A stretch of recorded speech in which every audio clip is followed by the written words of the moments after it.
things have rekindled my love for cooking, and more specifically for eating Italian food. Firstly, passata, which I talked about in my last video. And secondly, a bit more unexpected, spending a year at an Italian football club in Melbourne where my daughter was playing.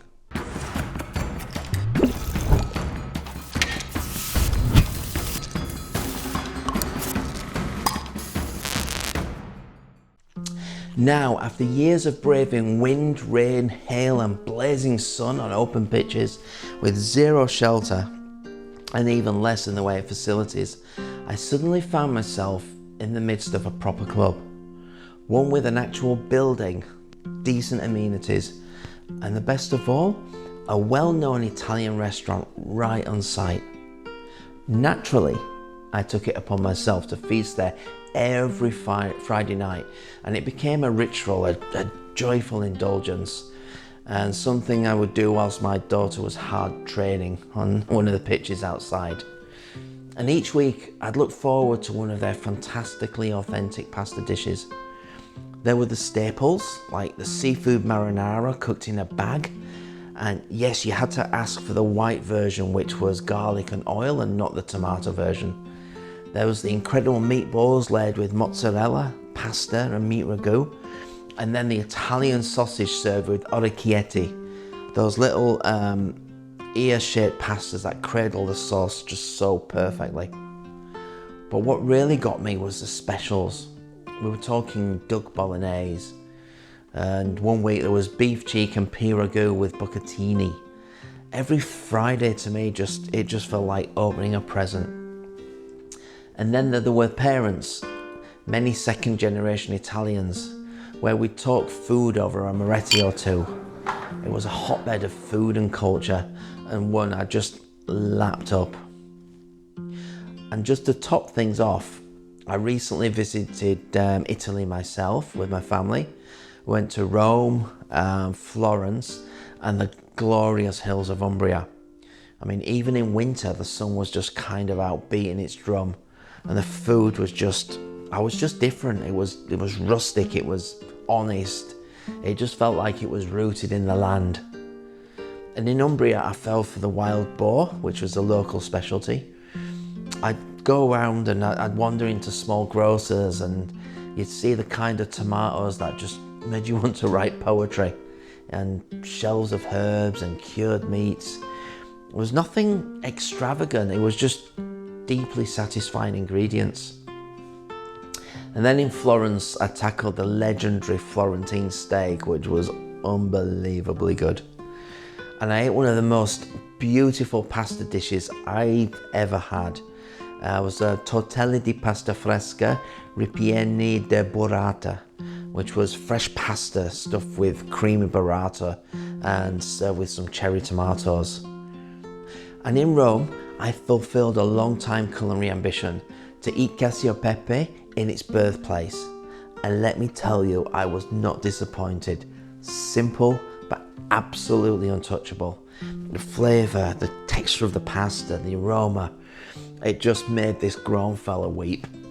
And I know it's a little exaggerated, but if you've ever eaten something that fills you with emotion, you'll get what I mean. So now on to the region of Abruzzo, where today's dish comes from. And Abruzzo sits just south of Umbria.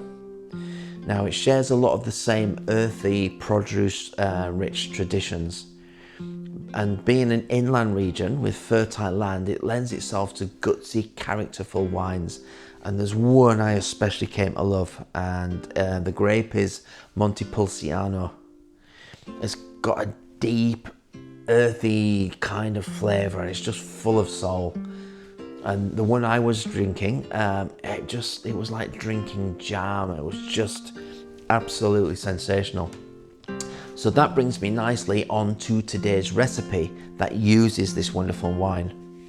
And today I'm going to be cooking pork sausage and pork rib stew from Abruzzo with soft polenta, also known as polenta all'abruzzese. Now this is what many Italians would consider peasant food, but to be honest, elsewhere in the world, this would be considered kind of borderline gourmet. And I guess that's the one thing I saw in Italy. Simple food done really, really well is king. So for this stew, we're going to be using what I like to call some proper ingredients. So I'm talking about a good quality Italian pork sausage, ideally with fennel seed, from a good butcher.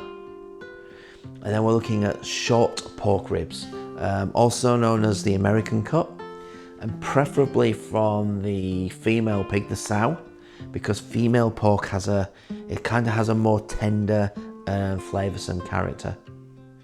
And then we're going to have a generous splash of that Montepulciano to kind of bring it all together. Now, I would normally use my homemade passata for tomato-based sauces, but this stew just requires a little bit more texture. So I use these pulp tomatoes, and they come direct from Italy. So the brand is Mutti, and I tell you this only because these are my favourite and go-to tin tomatoes. Trust me, I don't yet have enough subscribers to be sponsored, but nudge nudge, wink wink. And then there's polenta, another example of food that's kind of now hit the gourmet level. Now, polenta was originally made from legumes and grains, but modern day polenta is corn based. And when I say modern, I mean it's been around since the 16th century. So polenta shows up in different forms across Italy, but the one I'm making today is the soft, wet kind. It's smooth, it's creamy, it's pourable, and it acts just as a perfect foil for this stew. Now, the one thing you're going to need when making polenta is patience, because it takes about 30 to 40 minutes to cook properly and with regular stirring. But if you stick with it, you're rewarded with something just truly unctuous and silky. So let's get into it. This dish takes about 4 hours start to finish, but hey, aren't the best things in life worth waiting for? And when you make this, when you taste it, you'll know exactly what I mean.